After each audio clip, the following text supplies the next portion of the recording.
Welcome as we gather to reflect on the gospel on this 22nd Sunday of Ordinary Time. I'm standing in our banquet hall, the place we use to come and gather our brothers and sisters of faith, and to also to welcome people in our Alpha program who come to enjoy a meal together, to watch a video, and to reflect on God's love, on the basics of Christian doctrine.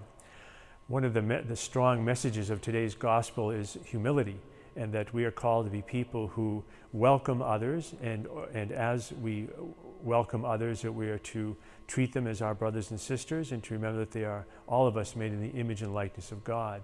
We're also reminded that if we have gained some stature in life, that we need to recognize that it's a result of our giftedness from the Lord, and that it's okay for us to simply recognize that here we are as God's children. Wherever we sit, the table is always, at the table with us is always Jesus Christ, and we gather around that banquet table. This morning's gospel also reminds us that one day there'll be the Messianic banquet, the banquet of heaven, and that when we arrive there to meet the Lord, and the Lord wants to show us where we'll be, He won't ask us what our bank account looks like, or what our car looks like, or where we lived. What He'll ask us is, how did we love? And did we love sacrificially in imitation of His Son, Jesus Christ?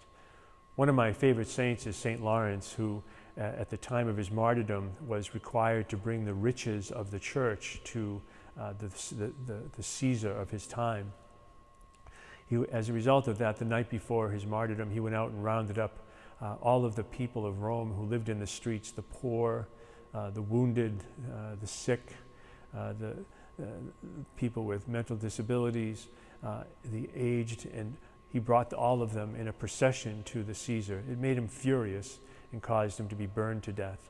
But Lawrence gives us a really important lesson. He reminds us that whether we have done well in life or whether we are not well off in life, we are God's children, and that is really God's wealth, and God's riches abides in us because the Spirit of God abides in us.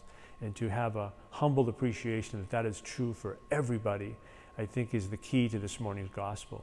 So as we continue to pray this day, perhaps that the challenge for all of us is to be reminded that we are humble children, sons and daughters of God, who have been given everything that we have, and that we are to remember that is the truth for all of us, whether we have achieved some stature or not, but we are to treat one another as brothers and sisters in Jesus Christ. And God bless you on this day.